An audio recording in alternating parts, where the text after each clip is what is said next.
Celeb Savant is a career retrospective type interview focusing on singers, actors, and industry experts. Join Barrett Edelstein now as he dives into the entertainment world.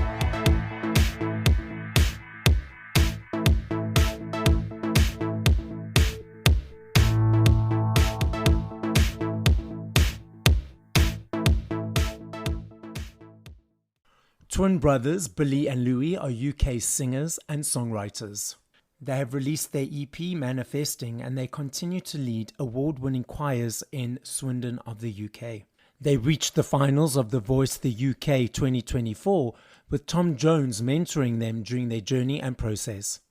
Up next on Celeb Savant, we've got Billy and Louie. Where in the world are you and how are you doing? We are doing very well, thank you very much. We are currently in Wiltshire. It's not very sunny, but we move in the UK. Yeah. Obviously, you guys are twins. Well, it's not obvious, but for the listeners, Billy and Louie are twins. So you, I think, the fourth or fifth twin duos that I've spoken to for the podcast from different countries around the world. Being twins and creating together, how does that work and how does that flow? Yeah, I think being a duo in any sense is always a bit different than being a solo artist. I guess, or a solo person in general. I guess a solo artist, they probably have a team behind them and they write themselves and they sing themselves and stuff like that. But with us, there's two of us to contend with. So writing music is it's a different process, but we love it when we do it together. One of us comes up with a melody, one of us comes up with some lyrics ideas, and then we just fuse it together, which is really cool. So it's a really collaborative process all the time. In fact, our whole lives are just sort of a bit of a collaboration because there's two of us. But it's always a really cool thing, I think, to have somebody that's the same as you, a bit different. Okay, so at what age did you guys realize, cool, that you are both singers, creators, and how did that journey progress to where we are today? I think we were quite young when we first realized that we wanted to be performers and work creatively all the time. I think it was definitely going in secondary school when suddenly there were lots of different opportunities that we could try, loads of different roads that you could go down because suddenly the world was all there. So it was really cool that sort of period of time working out, what different avenues are available to us. And we'd never really experienced that before. So actually, I'd say probably like 11 or 12, we were like, I think we could do something musical. Yeah, I mean, we probably weren't that good, to be fair, but we absolutely loved it, and it was the best thing ever. And we were so lucky to be supported by so many people around us who actually wanted to help us help us achieve. You had this inclination at 12, and then what were the next steps? Obviously, you finished school, and then how did the next steps align for you to approach it as a proper career? In the music industry, you just got to sort of go straight into it if you want to be successful in this industry. And I think for us, that meant, starting our career during school, actually. Yeah. So all the way through school, we were doing things, gigging, performing all the time. And we did a radio competition, actually, when we were maybe 14, I think. And then that, brought on some new opportunities. And then finally, in 2020, we did Little Mix Search, which was really cool. It was a TV show where they were looking for bands and acts to sort of start up a band. And that was really cool for us. It was such a sort of a career-defining moment, and it just allowed a whole sort of wave of fans and supporters to join our journey as well. And then, we finished school and continued singing and found our love for teaching singing as well, and arranging music and working with choirs as well. So that was really cool. And then obviously, about a few months ago, anyway, we did The Voice UK, which was really cool, such a pivotal moment in our music career, and it was another career-defining moment where we've a whole new wave of supporters and fans joined our journey again, which has been really cool. Yeah. You said you referenced that you teach music. What do you mean by that? After we finished school, pretty much all of our school life, we were keeping homework and stuff very much below the list of priorities. Everything was music, and we were always gigging, and that was always our priority, and we just loved it so much. So after school, we were like, what are we actually going to do with our lives? We're performing a lot, but we could doing some more stuff. But we wanted to keep it in the music industry, and that was where we decided that we put our love for creating music and arranging music into play with other people. So we started teaching. We we were 16 actually when we first put together our first choir, which was so cool. We absolutely loved it. I don't know, it's such a weird way of happening. We just decided that we wanted to do it and just randomly did it. And it all worked out and people loved it. It was amazing. And from there, we've just decided that we wanted to, pass on our love for all of this stuff and hopefully people enjoy it, and which they very much do. So I think because we're twins, we obviously love harmonies and complex musical arrangements. So it's really cool for us to be able to find a huge group of people, and not where there's not just two of us, and we can chuck loads of harmonies in, and it really cool and complex. So but yeah, we love teaching in that way, and we teach privately as well, and we mentor a few sort of artists who are hoping to sort of step up into the music industry a bit more. So but yeah, we love every moment of it. Yeah. The choir that you started when you were 16, is that choir still going? They are going strong. They are very strong. They started out as 5 members, and I believe we're now probably about 50. So it's very intense, but it's very cool. And the sound that you can create with so many voices, it's just amazing. And they help us out with all our tracks whenever we need like a gospel choir in the back of our songs or something like that. They are there. They're always there to help us with stuff like that. So it's so good to have that at your fingertips. And I think just having that creative outlet, not all the time, you can't all the time be writing and releasing music. So having a creative outlet that you can just, chuck some stuff at people and they'll create it. It's just great. And are you still actively involved in that specific choir, or you just sort of collaborate when you guys can? Yeah, I think we're very much involved. Okay. I don't think I could ever step away. No, I'm much too much of a control freak. We love it though. It is part of our daily sort of thoughts. We're always thinking about what we could give to the choir, how we could get them involved with our music, because there's nothing better than a sound of a really full, amazing choir. Louie said it's a really nice break away from, the norm of our lives and writing and releasing and producing and admin, which we love so much. But it's really nice just to step away from that and have fun with a bunch of like-minded ladies who love to sing. We love it. Was that a bit of sarcasm I noted about the admin work? Yeah, no, I don't do any of it. That's why I'm so bitter about the whole situation. No, it's all good. I guess with any job comes a load of things. Yeah. You referenced a little bit earlier about your creative process. So let's dive into that a little bit more. From 0 to 3 to 4 minutes in creating a song, what invigorates it? What motivates it? Is it easy every time? Do you guys always do it together? Do you bring other people into the equation? Let's unpack your creative brains. Yeah, I think the process is always really strange for when there's someone going to be singing the song that is more than one person. You have to take inspiration from multiple different places, I think. It can't just be a single experience. So for us, it's always a bit of an inhibitor, because if we've got a personal experience, it's difficult to share it completely with another person, like a solo artist. So we find that we take a lot of inspiration from films, other music, loads of different sort of situations that not just one person can relate to. And I think that always comes across really nicely with listeners, because it's sort of more of a universal experience that people can, listen in and think, I relate to that. So, it's really interesting actually. And we love to collaborate with other people too. Our EP that we released last year, Manifesting, was a collaboration with us and our lovely producer. So, we love doing that, and it speeds up the process when there's more people working together. Yeah. I think though, it never gets easier. I think, in fact, it just gets harder. I guess that's just the perfectionist in us, always seeking something that is, we have a vision to start off with, and, we don't want to stray from that vision. And I guess because we're so similar, that vision is sort of unanimous. Yeah. We have this vision and we want to make it absolutely perfect. So I guess songwriting just takes longer and longer each time. It takes us so long to create a song. But when we do, we love it. We're happy. Yeah. Is it harder now because potentially you've been creating and you might be like sort of comparing what you've done to what you want to release, or is that not coming into play at all? Yes, that is such a good question.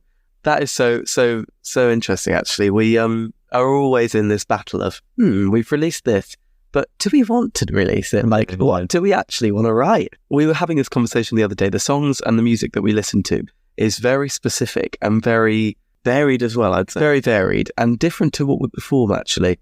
And I think we would love one day to actually, tap into performing what we would normally listen to, which is really interesting. Yeah. But yeah, I think our goal one day, the biggest goal, is to actually create a song that we would listen to, like, you know, that takes in all of our influences that we would actually chuck on the radio instead of, just love performing, because we love all of our material, but, actually, loving it for the music that it is would be really cool. What label or genre would you say your music is that you release, and what do you listen to on the radio?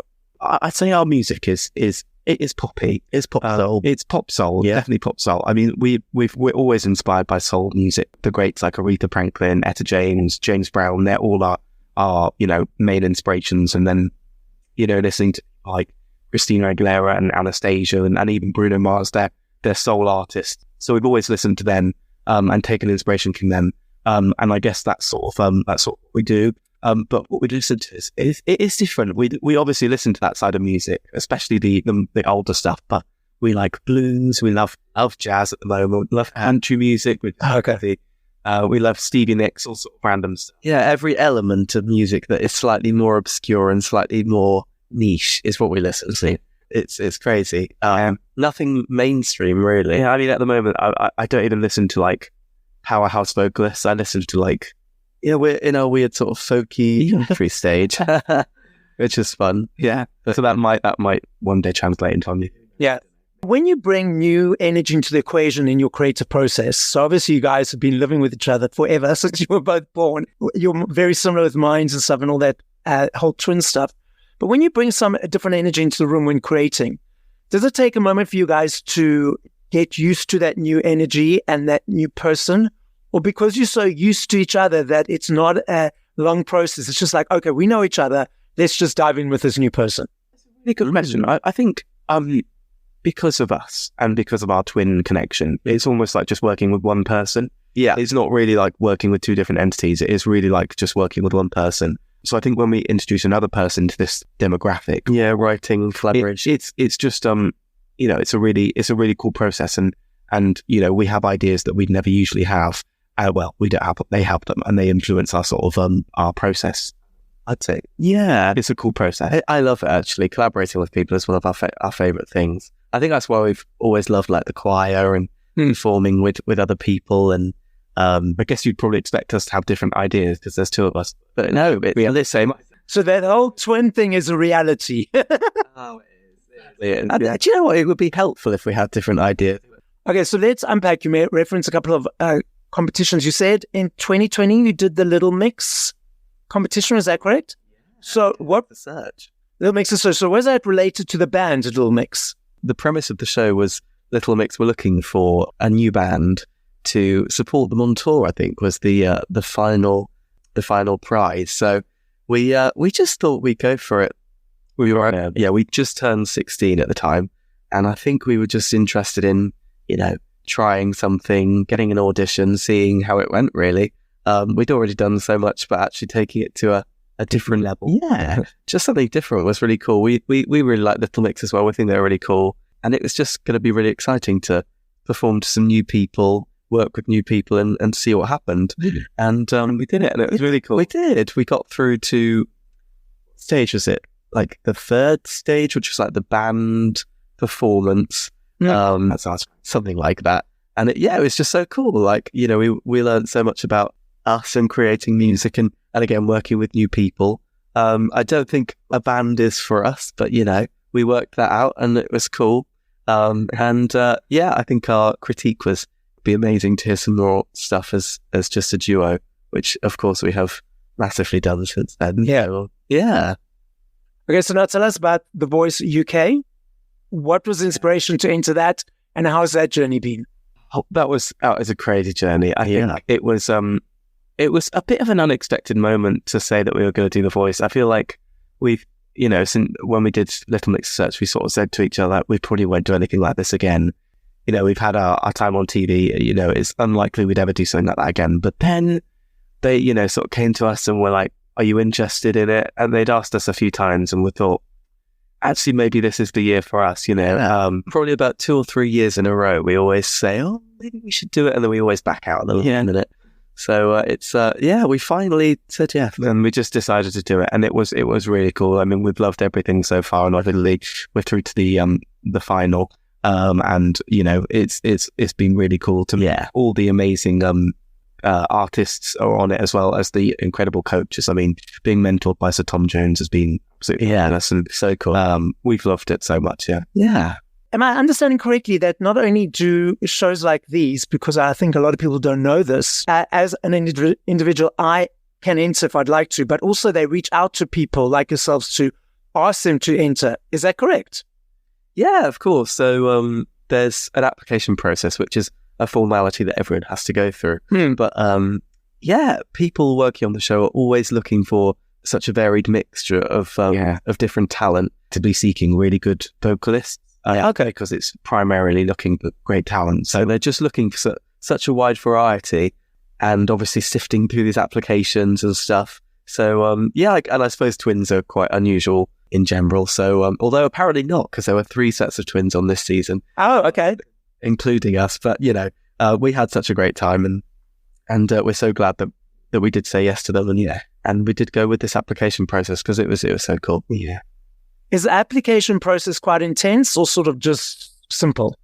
I think we just sailed through it. We had a lovely time. We did, yeah. We met some great people. Yeah. I think from the start, we were always thinking, our mindset was like, if it comes up, it comes up. If it doesn't, then never mind. So we were just easy breezy about the whole situation. Yeah. Here we are.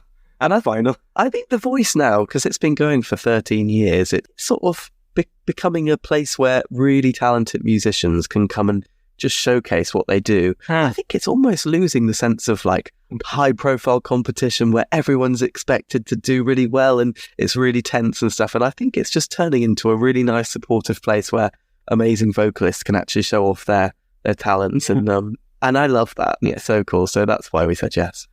And also just to leverage off of it, because I get an understanding from a lot of the artists that I've spoken to, finalists from The Voice, winners from The Voice, X Factor, BGT, some of them have had expectations that once it's finished, the telephone's not going to stop ringing. And for some of them, a couple of them, that was never the case. It just so just also having not having those expectations, just like using for what it is for the period that it's on and done, and leveraging off of that and pushing from that, and not having expectations of the end result, I believe. Yeah. That is so true. That's so true. I think, it's so good to go into something like this with the with no expectations at all, and just ride it and have a good time, as well as obviously using it for promotion and to promote your career. But I think out of everything, we just had the most amazing time on it, and it was so good to work with everybody that will always hold out with us. It was and I think deep down we're just creative people, so any opportunity to get creative with new people, new styles, new opportunities is just absolutely what we love. And I think that should always be the resounding reason that you want to do something new like this, is because you want to just explore further creativity and challenge yourself even more. So that's been the most phenomenal part of this journey, is actually improving ourselves and working on what we love. Just doing everything that we love, but it's on TV, so that's great. Yeah. So why did you choose Sir Tom Jones? Why did we? Well, it was a tough decision. Yeah, I don't know. We talked through all 5 coaches to say we've got the Tom and Danny on the joint chair, and we talked through them, and we thought probably Tom Jones was going to be the most in tune with our vocal style, and then we thought maybe Leanne Rimes would be, because although she's a country singer, she's got a very strong voice, and we were toying between the two, but on stage, they all turned and we were like, oh my God, what do we do now? It was crazy. So we had a little moment to chat and just decided to go for Jones, because we thought he's a legend. Stick true to our instincts, and he really is a legend. So I love me a CD. I still budget for my CDs every month. I love the aesthetic of holding something, the journey of the choice, the journey of the unpacking, the booklet, the listening from song 1 to 10 or 15. I'm not sure if you're aware that CDs, even cassettes and vinyls, are making a massive comeback.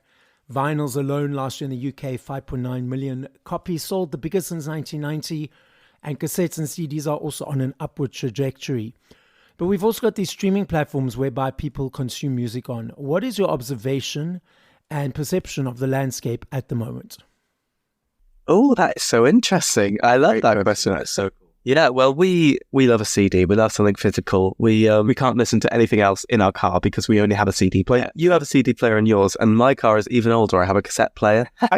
So I'm just trying to. I guess we're forced to listen to music that way. But I know what you mean. I love the whole physical aspect of a CD and opening it up. Yeah, the artwork and stuff, and I absolutely adore that. And I think in a way, we don't really listen to a lot of music on streaming platforms and on YouTube.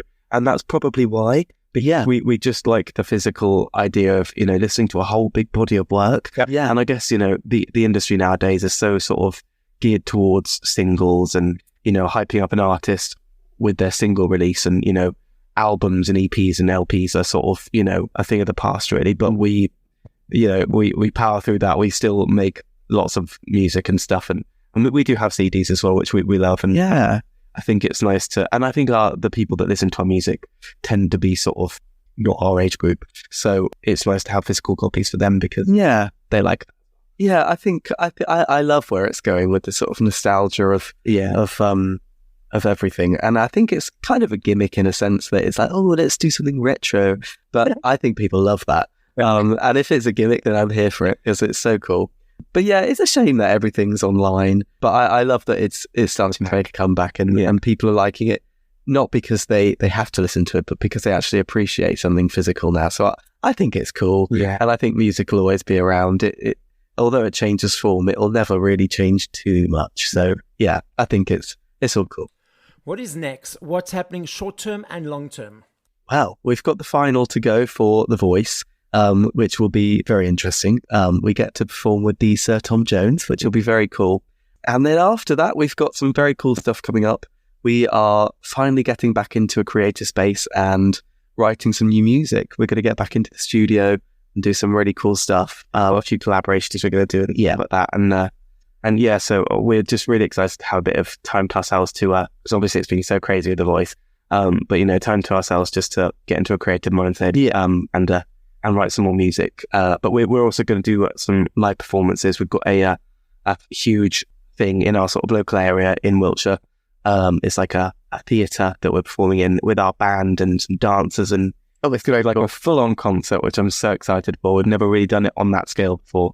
We've got to sell like 650 seats or whatever it is. So that's fun.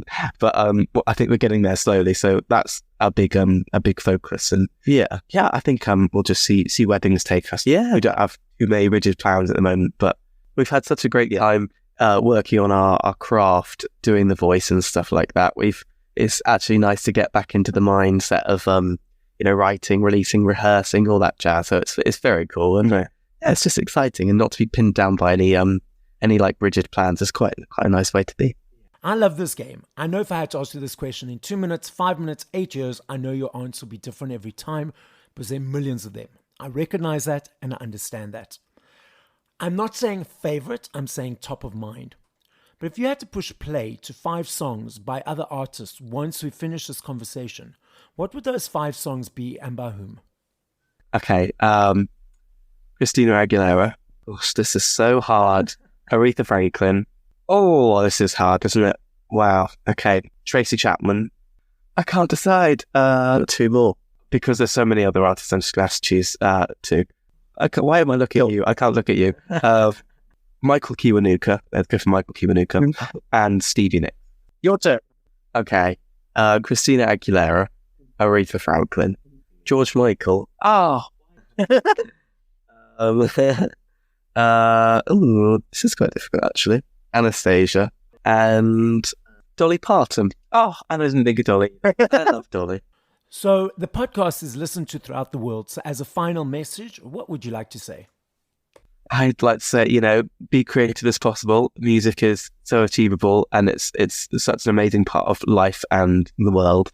And obviously listen to our music by Billy and Louie, because it'll change your lives. No, I'm joking. Well, it might do. You never know. But that would be my final message.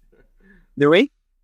Yeah, I think get as creative as possible, because we have such a fab time doing that, and get into listening to music again, because it's so clear that everyone just hears music on TikTok or the one song that plays over and over on the radio. So get creative and explore different realms of music, and find really what makes you happy. And I love that. So that would be my final message. And of course, listen to our music, because we've got some tunes out there. So Thank you for listening to this episode of Celeb Savant.